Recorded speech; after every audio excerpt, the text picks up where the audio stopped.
Oh, no, you don't have to do anything with that. It's good to go. Yep. And it doesn't have any static anymore, which is really good. Yeah, it's great. It's a new one. Excellent. Yes. That should be all good. So, This should be all good. I was just gonna read it because I just started it. Had a couple people get on. oh, okay, and then, There's 10 right now. oh, sure. Yes, Robin's set to go then. I mean, he does. Yeah, yeah.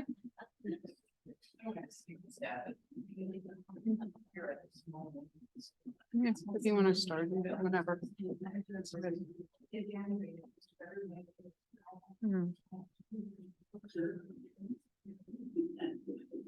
Well, good afternoon. Thanks for coming out today. For those who braved the weather and didn't have an emergency at home, it's good to see you. Today we have Bob Wood speaking on corn, the story of corn, its origin, cultivation, and use. And Bob is a Goshenhoppen historian, a retired teacher, and he researches and speaks on a number of historical topics. I know later this year in May, he's going to be talking on the evolution and use of the kitchen cook stove, which was an important development if you were a cook. So welcome, Bob, and thank you. Thank you, Sarah. Happy to be here. Hello. The story of corn. Corn's interesting. Of course, anything's interesting if you're interested in it, but it's the little small details that make something interesting. I find corn interesting. Everything loved corn. People ate corn, a tremendous amount. All livestock like corn. Corn's high in protein, as opposed to like cereal grains, which are low in protein. Barley and wheat are very low protein compared to corn. Of course, corn is harder to grow. I grew up in a primitive, we might say primitive Pennsylvania Dutch-speaking farm, small Pennsylvania Dutch-speaking farm, and I can remember my mother and father out husking corn by hand in the field, going down the rows and throwing it on piles. And I remember I was there, so I hadn't been in school yet, so I would have been about 5 years old. That would have made it 1950. They were still husking corn by hand in the field, at least my father was. And my brother would go around when he came home from work with a tractor and wagon and a bushel basket, throw it up in the wagon, take it, throw it in the corn crib. And then Saturday mornings, my dad would start the corn sheller and belt driven from the tractor and shell 500 or 600 pounds and feed that to chickens through the week. But corn was, everything likes corn, and everything fattens up well on corn. Pigs, everything. It's the protein. People. So, okay. The story of corn, origin, cultivation, and use. Now, that's a very interesting picture there, which I'm going to refer back to in a little while. You know how Joanne, where's Joanne? Joanne said, you press the up arrow button and then it'll go right up. There it goes. Okay. I have some slides of text here. My dear late wife used to excoriate me for reading text on the screen because people can read it themselves. So one program she attended, she was sitting in the back and I didn't read the text. She says, I can't read that. So, okay, anyway, if you prefer to read yourself, apologies. The word corn means different things in different lands. In the Bible, corn probably means barley. In England, corn means wheat. In Scotland and Ireland, the word refers to oats. In America, the Indians' maize became our corn. Corn is indigenous to the Western Hemisphere, but its point of origin is lost in time. Archaeological evidence finds corn cultivation stretching back thousands of years in Mexico and Central America. The original wild form has long been extinct, But by 1492, there were many varieties, including sweet corn and popcorn, under cultivation throughout the New World. And the two things were completely new to the Dutchmen when they got here. One was wild turkeys, which they called Welshorne, which is wild chickens, and the other was corn.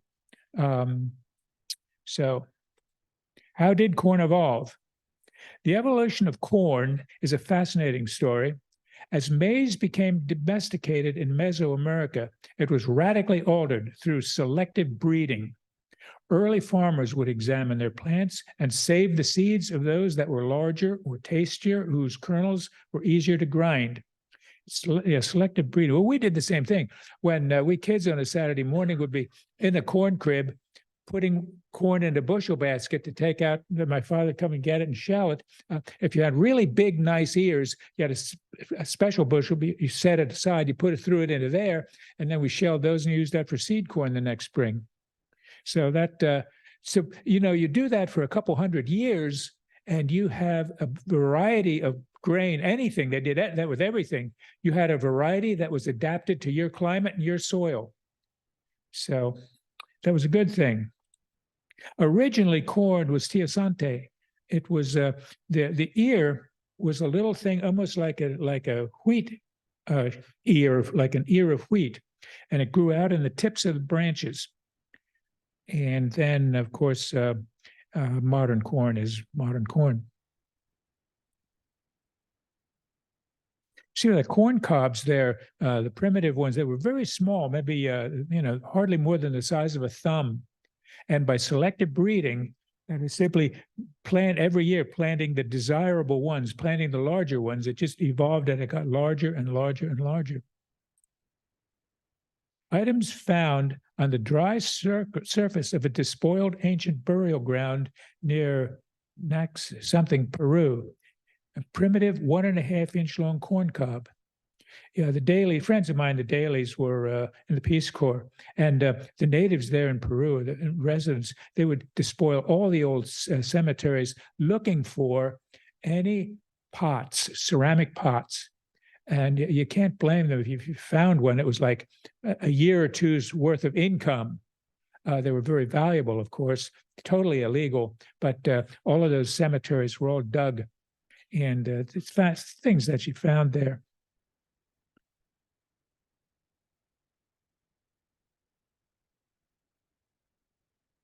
Now, here's an interesting thing. Once in a while in life, you come across an interesting thing. Here's one. This is a woodblock engraving in Hieronymus Bach's 1560 herbal book printed in Strasbourg. Who knows where the engraver who carved the woodblock saw the plant, whether he saw the plant or a drawing? 1560. Now, that's a page from the book. That's obviously not corn, but it's a page from the book. In his Kräuterbuch, a book of herbs, Bach wrote, "At this time, I do not have personal experience with this plant. Some prepare a porridge of this white flour, as with other grains, and serve it with milk." The 1560 date places the book roughly 175 years before the Germanic immigration to Pennsylvania. So some of them may have been familiar with corn, but it was never, it wasn't cultivated much. I know even when I was in college, my German roommate said of corn, "Ach Mensch, that's animal feed. Nobody eats that in Germany." So on my farm, I saw, this is not the best picture, I clipped off the top, but once in a while you'll see a throwback where on the top of the corn stalk, where the tassel is, there'll be a little ear. And it's kind of a genetic throwback, I guess. Of course, the silks on the silk that is at the top of the ear of corn, every one of those silks goes down to a kernel, and a bit of pollen must fall on that silk, and it then migrates down through the silk and gets to the kernel, and then the kernel will enlarge. If it doesn't get pollinated, it won't enlarge. It stays tiny. So every corn kernel has its own silk that goes out and collects pollen. Incredible. Yeah. The on the very top of the cornstalk, there's a tassel. And that tassel gives off the pollen. Oh, the wind. I'm sorry. Yeah, just wind. Yeah, it's just wind. It gives off a lot of pollen. If you go through a cornfield when it's in tassel, all the leaves are all covered with the yellow pollen, and it just blows around from the wind. Yeah, correct. If you plant one row of corn, it probably isn't going to amount to much. You have to plant it in a block. Yeah. Yes. When, like that seed farm over by Emmaus, they would cover the ears with paper bags. Yes. So they couldn't get pollinated, so they could choose what pollen. Correct. Yes. You'd, if you were doing particular breeding, because now pollen from a neighboring farm or neighboring fields, or it could be, I don't know, half a mile or more away, they'll blow in. And now the Pennsylvania history. Immigrants began growing corn in their first year in Pennsylvania. William Stripers of Germantown wrote home to his brother in 1684. It was 1683, I think, that William Penn came here, but there was a sizable city in Philadelphia by that time, that he had grown Indian corn and his first year here and had harvested a good crop. A Dutch language pamphlet published in Amsterdam in 1686, advertising Pennsylvania, noted, "They live on a porridge of Indian corn, a wholesome and nourishing food." In 1737, Doors Tommen wrote home after a year in Pennsylvania that he had harvested 23 sacks of Indian corn.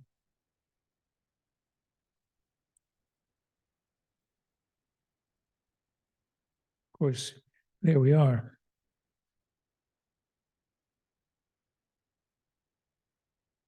And there is, as I described, the silk coming out of the top of an ear of corn, and pollen will land on every one of those silks.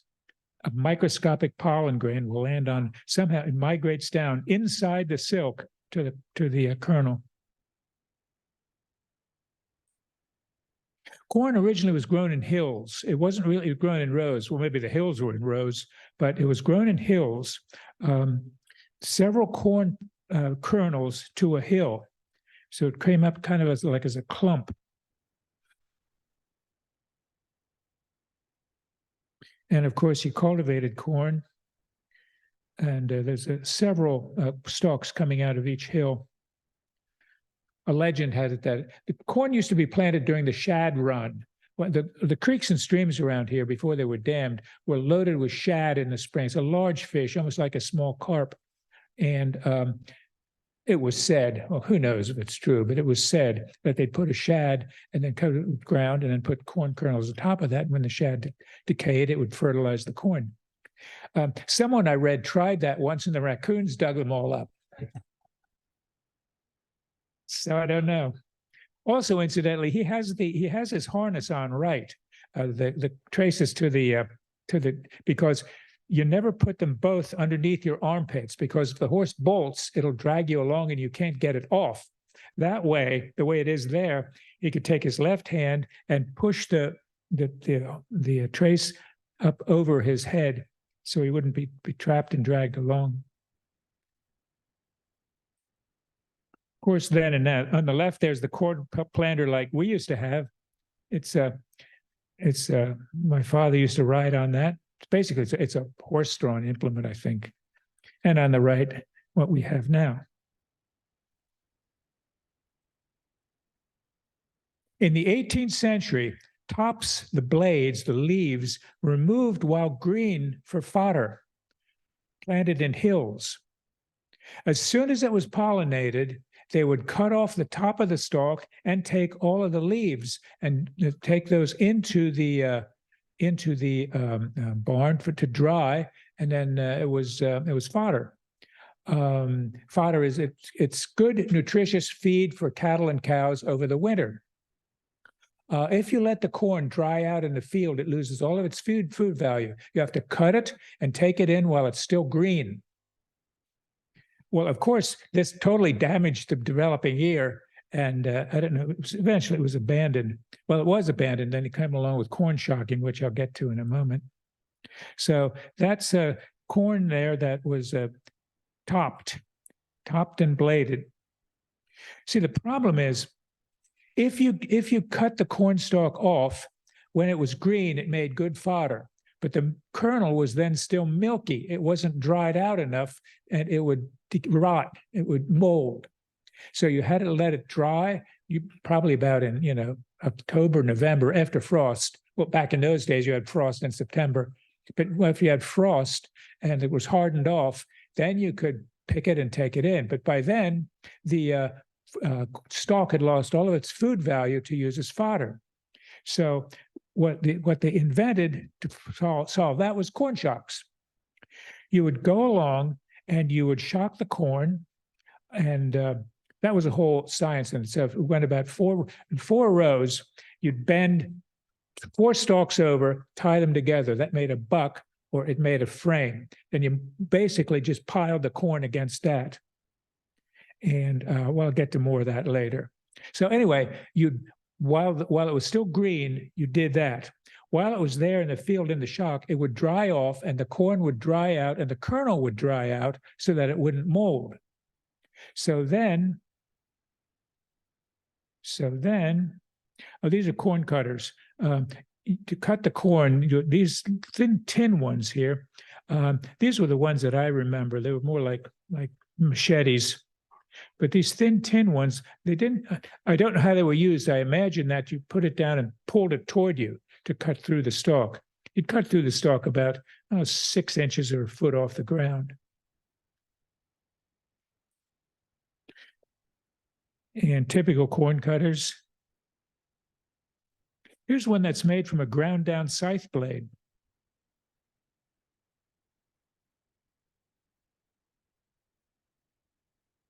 Now, this is not from around here. This is from out west somewhere, but you'd strap that to your leg, and there's a sharp edge here, and you'd kick the corn off. You'd give it a kick and cut through it. I guess you had to be careful who you were working around, but that was not around here. That's Midwest somewhere.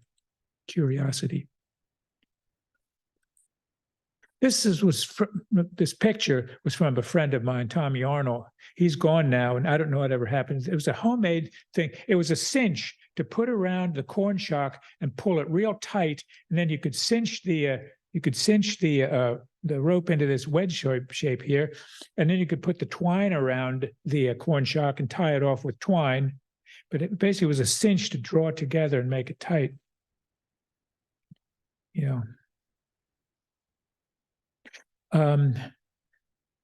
Husking corn from the shocks. Often they'd knock the shock over and work down like on their knees or something.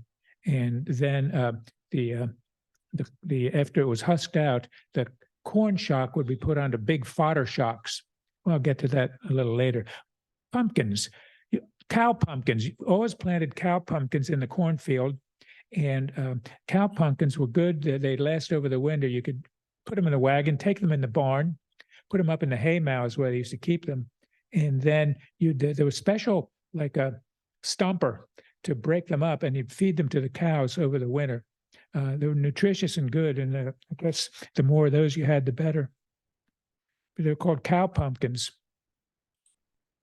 Now, usually you'd knock the shock over, and you would husk the corn out, and then it would go up into a fodder shock. On his belt here, he has tarred twine. That's what the corn shocks had been tied together with. It was tarred because it was said the mice wouldn't chew on it. The mice didn't like it. So, but that's a kind of typical picture. Those are Fegley photos. It's in the Goshenhoppen Museum. There is some tarred twine there from, I don't know where they got it, but it was tarred twine for binding up corn shocks. Fagley photos. H. Winslow Fagley was a photographer who originally came from Reading, and they had a shop in Reading, a five and dime shop, and he lived in Hereford. And he was a photographer, an amateur photographer, but he took a lot of pictures. And the whole Fagley collection is housed here in Schwenkfelder. Yes. Yes, Farming Always Farming. Those are all Fagley photos. That's a wonderful book.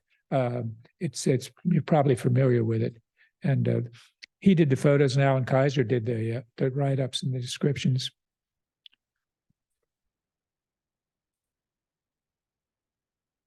More of the same. Back in the background here, I don't know if this little pointer shows up. Not very well. I should have another pointer. But so this is husking out the corn. It looks down here on the. I should have a pointer.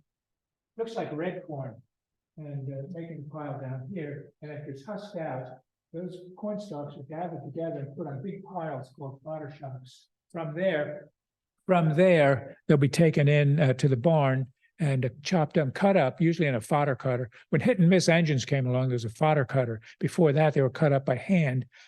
You can't feed the whole corn stalk to a cow. The cow has no upper teeth, and it can't bite it off. You have to chop it up in little baits so they can eat it. The original corn had 8 rows. It was 8-row corn. 8 rows of kernels on a cob, and the corn they have now is 12 rows of kernels on a cob. So anyway,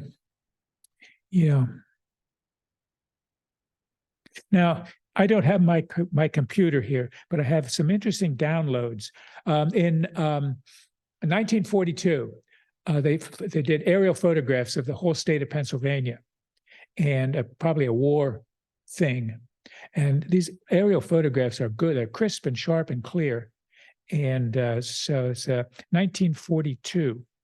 And the only way I could get this onto this PowerPoint is I took a photograph of my computer screen, and then I could transfer that in. It's not the best, but on my regular downloads, you can move around to different fields and see things. But I think this is good and instructive. These little dots here are corn shocks. The larger dots are fodder shocks, I think. And these little white dots are the piles of husked out corn. And you would see this all over in field after field after field. This is 1942. You would think silos would be more common then, but not really. There was still corn shocking wholesale. This is in New Hanover Township. It would be everywhere around here. 1942, there's still corn shocking wholesale. So I can't do any more than that now. Here's the same slide, a little closer view. Of course, you're probably familiar with corn huskers. Corn huskers. Every farmhouse, every farm kitchen had a drawer with the corn huskers in it. When you were husking corn, it was kind of hard in your hand. You use that. You'd start the dry husk with that, and you'd bet down one swipe of dry husk, and you could put your hand around, take a hold of the ear, and snap it off.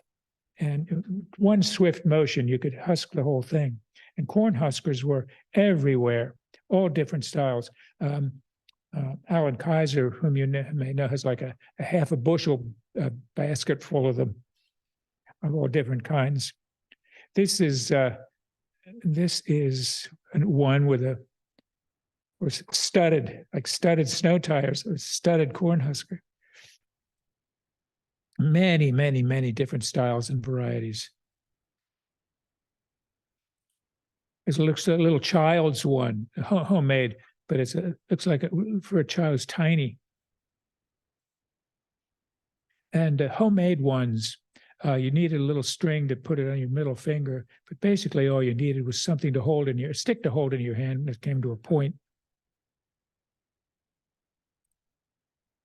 That's not, I'm not from around here. That's from somewhere out west somewhere.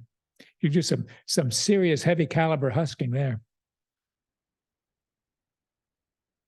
There's some bit of metal something or metal piece, a bit of metal that was fitted up with some leather and adapted. That's professional. If you go to an old, like a 1901 or 1905 Sears catalog, there's page after page after page of different styles and types of corn huskers commercially made. But of course, there were many homemade ones like that one. There were corn binders too. I don't remember those in my neighborhood, but the apple butter frolic, the Mennonite Heritage Center do the apple butter frolic. They used to have a field of corn out, and they had a horse-drawn corn binder where it would cut so many couple dozen stalks, about what you could carry nicely. And then there was used twine and a knotter, and it would knot it, and you had basically a sheave of green corn stalks.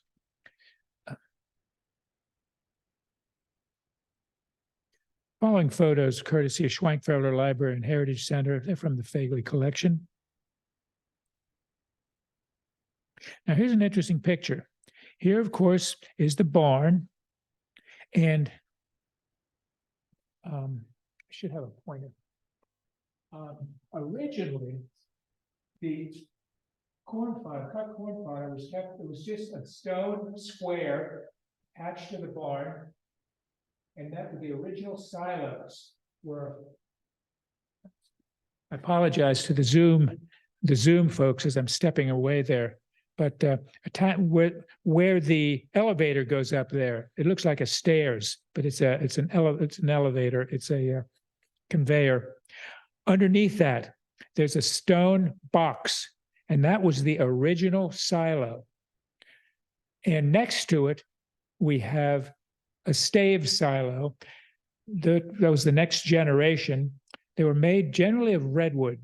Turns out that corn juice is a very eaten thing. It'll eat its way right through cement, and it will destroy wood. But redwood was impervious to the corn juice acid or whatever it was. So those are just like giant barrels. Those are cut like barrel staves. And they're straight, they're not bowed out in the middle like a barrel is, and we're bound with iron hoops. Of course, the hit and miss engine changed everything in the farm. Those came along around 1890. They came along. By 1900, most farms had the hit and miss engine. That changed everything. That was a stationary power source run by belts, and everything, corn shelling and chopping and all sorts of jobs and tasks were then adapted to the hit and miss engine.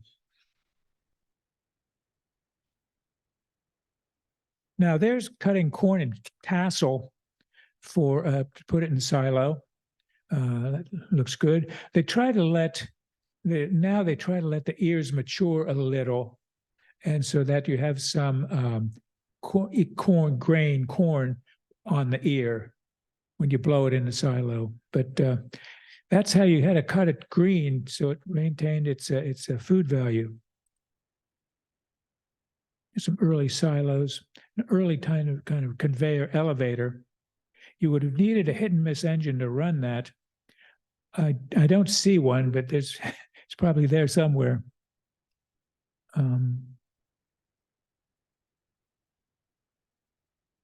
It's probably sweet corn. They grew a lot of corn. That looks like red corn. Of course, there's dent corn and there's flint corn. I'll get to that later on. But you brought the corn in on the body wagon, and then you forked it up into the corn crib. You have slats here along the side. You must have air circulation. Corn, even when it's dry, tends to want to mold, and you have to have air circulation around it so it dries out. If you seal it up tight, it wants to mold. That's an early corn sheller. Of course, you drop the corn down there and it shells it. This is a hand crank one. Most of those were belt driven. And this is in the Goshenhoppen Museum. And it's in there because it's hand cranked as opposed to belt driven. The standard shape of corn cribs. Someone once said, why do they make corn cribs in that shape? And they say, well, so they tip over easier. But it's once again, it's for drying. What you didn't want was a big pile of corn down here down in the bottom where it could mold. And having it this way, the big pile of corn is up at the top, and there's air circulation on all sides. So it was for drying. There's much material that you could find on keeping the rats out of the corn crib. Often it would be up on posts. And then there'd be a flat stone between the post and the corn crib, and then the rats weren't supposed to get around that, but they always did. Typical corn crib, you would throw the corn in there, and the more open it was, the better, because of course it needed to dry. Like I say, mold was a problem. And then there's mush. Oh, the best thing in the world. Fried in lard, of course, not vegetable oil, lard. Friday, November 13th, 1885. I am drying the corn nubbins in the bake oven, and then we'll get them ground. Daniel Royer diary. It was said that you'd want to roast the corn a little, and it made better mush. So I guess the bake oven was the place to do that.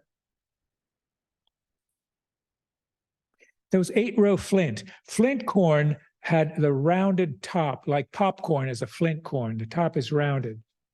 And what they grow now is, there isn't any 8-row corn anymore. What they have now is dent corn, where they look at the top of the kernel, it's like dented in.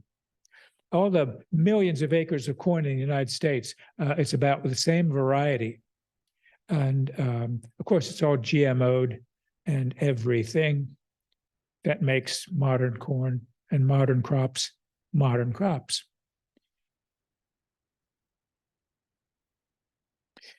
Grinding mush. The season for grinding mush meal were fall, winter, and early spring. This is supported by notes taken from the diary of John Landis, who lived in the Dublin area, Bucks County. A small sampling of his many diary entries about mush meal. December 3rd, went to King's Mill with corn for mush meal, brought some home. 1872, went to Point Pleasant after cornmeal, did not have any, so went to Lumberton near Paxton's. 1874, went to Henry Stoner's for cornmeal within 2 miles of Frenchtown, got 804 pounds for myself and 582 for Samuel at $1.40 a hundred. Got there at noon, home at sunset. 804 pounds for myself. Well, maybe it was a big family, I don't know. 1874, went to Sailor's Mill for cornmeal. 1874, got ready to go to the river for cornmeal, loaded 535 pounds at $1.50 a hundred. 76, put some corn in the oven to dry for mush meal. This was a Friday, so the oven was heated from baking. 1878, had new mush for supper, and so on. It's from the research of Alan Kaiser, of course. The Royer diary. Oh, I mentioned that already. Apparently, in making for good mush, you want a kind of a coarser grind of meal. I'm not much of a cook, so I don't know, but you probably know better than I. But a lot of what they have cornmeal now is more like corn flour. It's real, it's like flour, and it's not good for mush. For mush, you want it a little coarser, a coarse grind. Now, I think you can find somewhere in the world, you can find cornmeal that's made for mush and not baking. Of course, corn was all ground at the local mill. What people might not know about the local mill is you had to take those stones take the top stone off, the runner stone off, flip it over, and recut the grooves in it by the millwright. A millwright would come and recut the grooves, and to lift it off. That's top millstone may weigh a half a ton or more, and there was a crane. Every mill had a crane there, and there were two holes in the top stone where that yoke would go in, and you'd lift it up with a screw jack, move it aside, and flip it over so the millwright could recut the grooves. Yes, there was a little. There were many. They were called a bill, or in working on a journal now, where he's always talking about a pill. The pill this and pill with Pennsylvania Dutch. So it's a bill. It's a pill. B's and P's are interchangeable. Yeah, it's like a little hammer, well, a little sharp hammer. And the blacksmith was forever sharpening and tempering those, because you had to chop through those stones. Stones were hard. Usually on most mills had two sets of stones. A good one for flour was a French burr stone, which wasn't packed from France, that made the best flour. And then a coarse one for grinding cornmeal. And the coarse one was often like a calico conglomerate that was made or cut out near Calico, out near Ephrata, I guess. And that was, it was a sandstone with pebbles in it. And of course, if you're chopping around on that with a hammer, it doesn't take long before it's dull. And but they were forever sharpening and tempering the bill. They were the hammer. I don't. I should. That's a good question. Does anybody here know? No, I don't know how often. Indeed, in fact, you have to dress the stone. It wouldn't, I have no idea. I guess it depends how much you used it and so on, how many hours you could run. And you had to be very careful. I have several programs on mills and millstones and such. It's a very interesting thing. You know, the top millstone, the runner spun at 100 RPM or more. And it was the centrifugal force that threw the corn out, that threw the flour out. It spun at 100 RPM, and it had to run absolutely flat and true. It couldn't wobble. And the space between the runner stone and the bed stone underneath it was often not more than the thickness of a piece of paper. And the millwright made that contraption out of trees, more or less. I mean, you started off with planks and lumber, and you ended up, and trees and a boulder, and you ended up with that device that would spin at 100 RPM, absolutely flat and level and true. What they don't often see is that on the top of the runner stone, it was mounted, and it was mounted in plaster. And there would be little holes around the outside, and you'd put little lead weights in there, like wheel weights on a car, to balance it. It had to be balanced. It had to run flat and true at maybe 120 RPM. Incredible skill.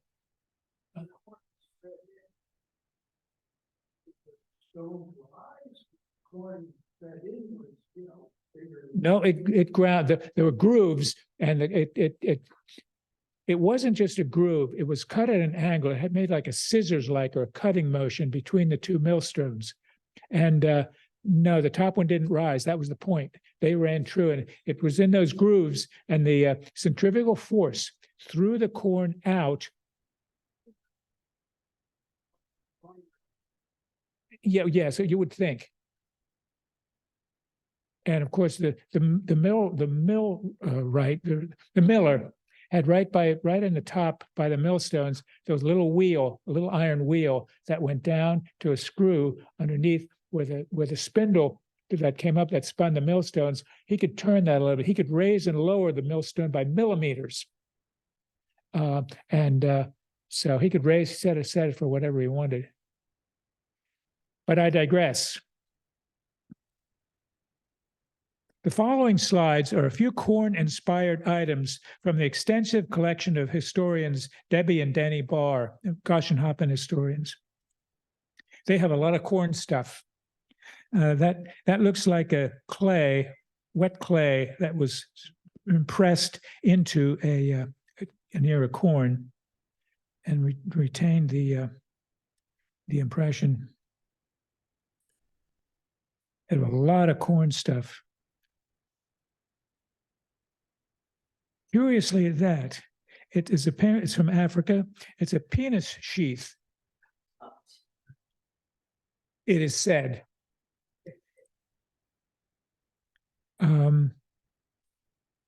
Razor with a corn decoration. A lot of corn stuff. A bit of corn lore. Corn may not be planted at the sign of Sagittarius the hunter, or it will shoot up, all stalk, but poor in ears. That went with many things, not just corn. When oak leaves are the size of squirrel's ears, it's time to plant. Corn should be planted when the horns of the moon are pointed upward. You know, things that run underground, like potatoes, when the horns of the moon are planted downward. Otherwise, the potatoes will all come up and grow on the surface. Corn passed through a beef bone would be ignored by birds. Okay. Put 5 cutworms in a bottle and close it. When these worms die, all the worms in the field would die. It's very primitive magic. It's the most primitive magic there is. Like produces like. Like if you want rain, you do with a certain ceremony, you throw a pan of water up in the air, and when it comes down, it makes rain. You say that with the right sayings or otherwise, and that's how you. Like produces like. It's the most primitive form of thinking or magic, I guess. If the corn is shelled when it's dark, the birds will not find it. If a single woman found 3 red ears in one day, when you planted corn, you'd often put a handful of red and mix it in with a seed. And then when you were shelling or husking or having a corn frolic or whatever, if you find a red one, it was a big to-do. Oh, yeah, you got a kiss. If a single woman found 3 red ears in one day, she'd get engaged. If married, pregnant.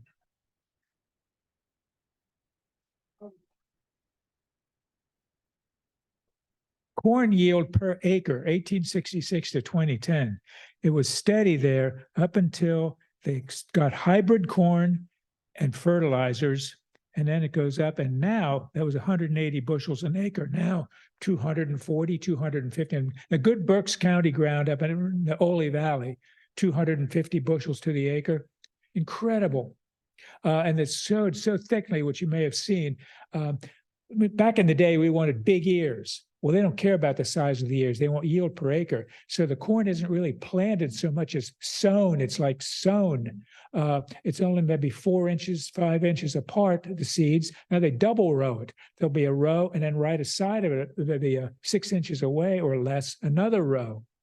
And it's so dense and tight that you can hardly walk through it.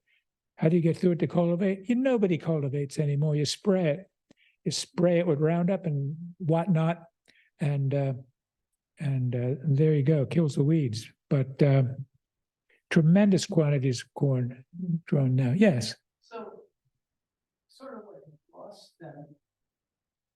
Small, when people do corn on a small farm, they also do crop with cow pumpkins and things. Yes. And beans. That's what. Yeah. Yeah. I never knew beans so much. It's Oh yeah, it's go coast to coast. It's going to be corn, beans, then beans and corn, then corn and beans, then beans and corn. It's business. It's just business. You want to make money. How can you make the most money? Plant it real close, and buy the right seed. Seed is sold by the kernel now. It wasn't used by the pound or by the 100. It's by the kernel. It's counted out, and so you have, and it's all hybridized. You can't save the seed. Indeed, it's illegal to save the seed. But even if you do plant that hybrid seed, it's not going to breed true to what the original was.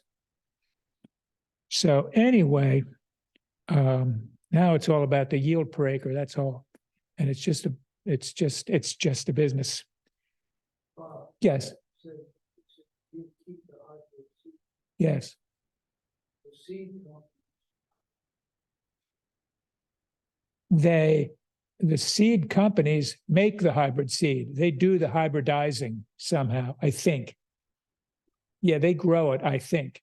The seed companies, like big agriculture, like DeKalb, they grow it and often patent it. But if you do plant it, it's not going to grow. Oh, it's not a corn plant will grow there, but it's not going to be what you wanted, sir. I recall about 5 or 10 years ago, years ago, Yeah, there was a farmer out in Iowa, so that kept some of his hybrid seed, and then Monsanto sued him for Yep. everything he had, so to speak. yeah. There's national news. Yeah. That's you can't. It's illegal to save some of the seed. So that's the way that is. Well, that's about my story for today. Das Ende. Now, if you want to be modern about it, and you're cutting corn, and you're cutting corn off the cob, that'd be the way to do it. So that's pretty much. This is just a FYI. See that they're flailing? They never flailed that way. This artists. Well, that's an artist's rendition.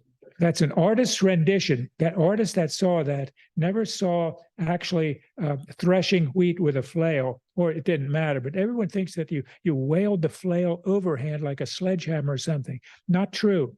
The flail itself was hardly above your waist, and you held the swivel at the end, and you just kind of hit it and spun it, and it's hard to describe it. But you'll commonly see artists will commonly depict threshing wheat with a flail that way, and it's not right at all. Not that anybody cares, I guess, but it's not right. Well, that's my talk. I know it's only it's not a full hour, but maybe you got a refund for part of your. Sir, yes. One thing one of the earlier slides talked about what corn means in different Yes. languages and cultures. You might add the next time around, the Pennsylvania German word for rye is Kahn. Corn, yeah, corn. Now, hardly anybody uses it anymore. They almost all say rye Yeah. when they're talking. It's about Kahn, it, they say yeah. rye. And what we call corn, the Dutch word is Welschken, or wild corn. Corn, strange corn. Yeah, strange, foreign, wild. Yeah, Strange it's chickens and strange grain. strange. Yeah, But that's very Dutch. We're looking up in the it's Kahn. Yeah, Kahn is rye. Yeah, their corn is rye, and Welschken is the Indians' maize. I was in Germany the first time in the early 70s, and people were still saying back then that's only for the pigs. It's only for the pig. Yeah, Germans, Yeah. They weren't into popcorn yet. yeah. It definitely, no serving of corn when you're plated. No, they didn't eat corn. Now they've adjusted since then to a certain degree, but back already in the late 60s and 70s, there was still your typical German say. Yeah. That's That's animal feed. Yeah. Animal food. You don't eat that. Yes, Vinny. You were saying, support goes out. Yes. I have one friend up in Charlottesville, talk with him for the fall, and I see how it's doing with the harvest. And this year, he said we had a lot of rain. And he said he couldn't pick the corn, it was too much moisture. Yep. He said he tried to get it down to about 20 to 22%. Yes. Now, I'm not sure if he's picking that as fodder and silo. Oh, no, that's the corn kernels. The fodder and silo, that's something entirely different. That 20 and 22%, that's corn kernels. And to sell it, it has to be down, it should be 20 or less percent of water, moisture. If you take it and sell it, they will analyze it. And if it's wet, that you take a real wallop on you get next to nothing for it. So some farms, friend of mine they have these huge corn dryers. I mean, they hold God knows how many bushels, hundreds of thousands of bushels, and they're run by propane. And there are worm gears in there that stir the corn in there. And this propane will run for a certain amount of time. Must be a great expense to it, but it heats and dries the corn. You've got to get the moisture down. You can't sell it if it has high moisture. Gets upset if they sell it. They check the hay for which. They check the hay for moisture. Yeah. My so orange friends are out there with what is it, like a thermometer thing that they stick in the bales. Huh? because Check the moisture. I didn't know that. Corn that'll mold. Yeah, it'll mold, or it'll heat up. You know. It'll burn your barn down. You mentioned about as it dries out, losing nutrition. You were referring to the stalks and the. Yes, it's stalks and leaves that lose the nutritional value, not the kernel. Because the almonds detect a typical vacant permanent sort of a gang activity in what in August or so is to go out and cut green corn Yeah, to fill the side. yeah, sure. You fill the side with green corn. That's good. That's everything. It's a stalk. Oh yeah, everything. Correct. That's got bottom. Sure. Oh yeah, it's wet. Yeah. No, the way you blow it into that silo, I don't know, air doesn't get at it and it doesn't rot. I mean, when that silo starts to fill up, the pressure from the corn above, it'll squeeze what's underneath and the liquid will run out the bottom. It'll literally, a corn juice will run out the bottom, but it doesn't mold.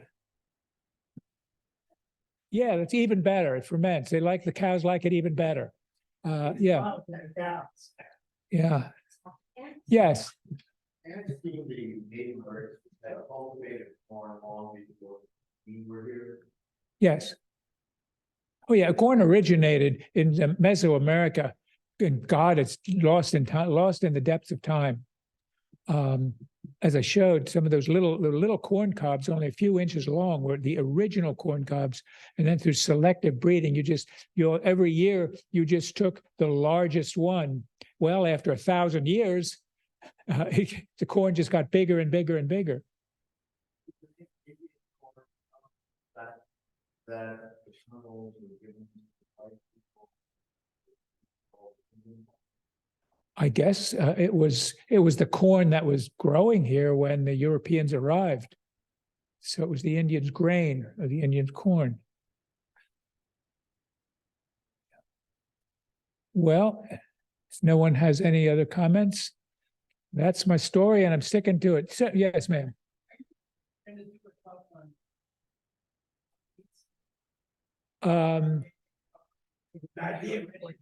Yeah, an idea. I'm looking for things to research.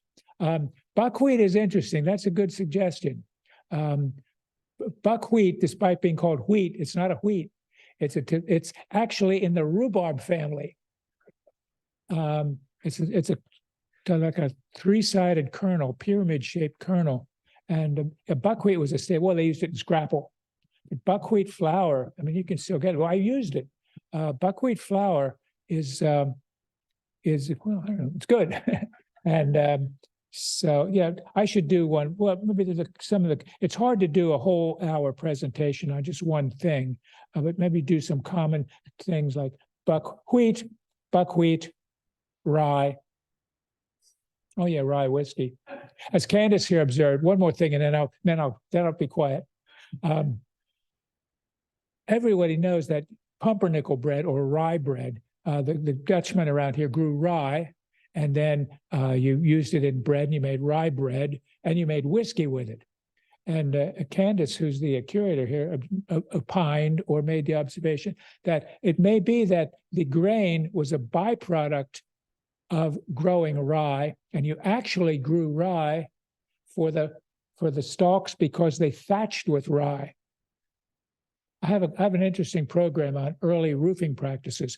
People would be surprised to learn that if you'd come here in the 18th century, let's say before the Revolutionary War, every farmstead, it's safe to say, had rye thatched buildings. And the only ones that weren't rye thatched were any building with a chimney. They wouldn't use thatch on. But all the outbuildings, pig pen, even originally the big full Swiss barns, the big bottom, not the little bottom barn, the full-size Swiss barns that we think of as a big German barn.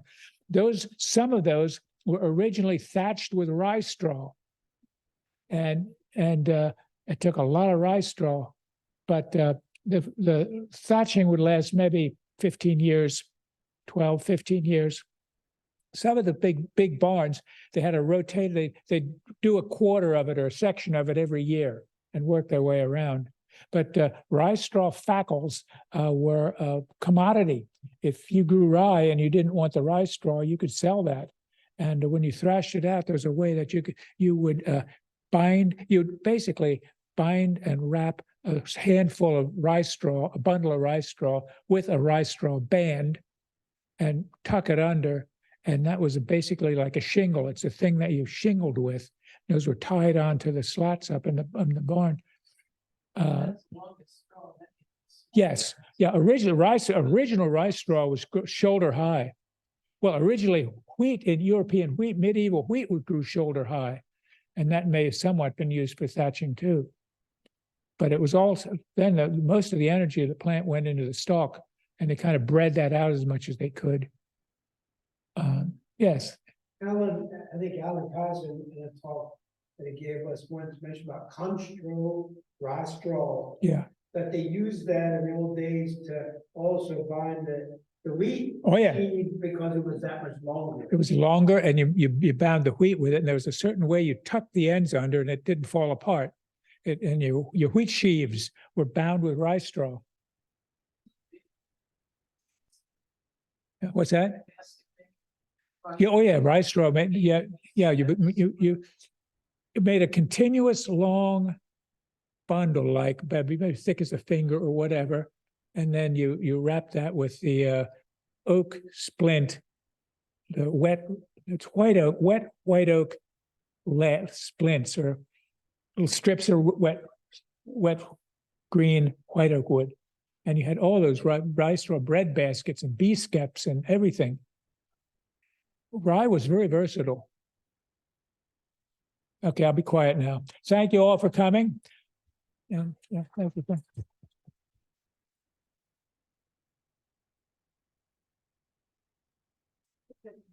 Okay. We done. You did have some questions here. That's what I wanted to see. Oh. Okay, sorry. Are there any similarities between the culinary development of grits and mush? And do we know which came first? Grits was not done around here. You probably know more about it than I. Grits is like a Southern thing. Grits is a corn product, similar to makes a white mush, and it's a corn product.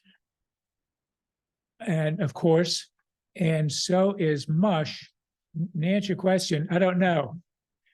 Which came first, grits or mush? Grits was not a Pennsylvania Dutch thing. It's more of a Southern thing, I think. Yes. One time I was down in South Carolina and we went to get something to eat, and in the breakfast buffet, there was a big pile of grits. Heard of grits, never ate grits. Yeah. And so I wasn't sure. I'm on. To eat it. And there was a short little African woman, and I asked her, I said, "You're familiar with grits, how do you eat it?" She said, "Do you know the story of how grits came to be?" I said, "No." She said, "Well, back when there were slaves, the masters would eat corn and they would throw the corn cob away. The slave would take the corn cobs and scrape it, and they'd get that little grit that would still be in the corn cob. And so it was the slaves who actually kind of came up with the grits because it was now. Not only Very humbling. named it as well as made it. Named it grits. I didn't know that story, huh? There's So I someone here who said she wanted to ask questions. Joan, if you can hear me, I can you hear me? Just barely. Go Go ahead. Okay, they're not questions, they're comments. So it was mentioned that they did not used to eat corn in Europe, that it was cattle feed. And in the 1950s, there were newspaper reports how Princess Grace had Pennsylvania corn flown to Monaco so that she could enjoy it. I don't know if you went past, and now it's fairly common. The other comment was that a course that I took at the Spy Museum had a lecture by one member of the FBI who said they had caught Chinese spies stealing the hybrid corn in the West, because each year a different recipe, as it were, was done, and the Chinese were stealing samples to take back. Well, they stole everything else. Why not? Thank you. And then the final comment from a listener online was they wanted to see if they could see the slide with the William Stryper's quote again. William Stryper's quote. Do you know which slide that is? It escapes me at the moment. Sorry about that. You will get a recording of this talk though, so you'll be able to see it there. I think that was all the questions online. So thank you.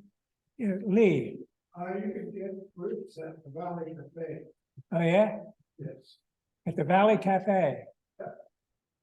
Good to know. Yeah, I've had it there a number of times. Hominy grits? Hominy, I don't know. I thought hominy was grits.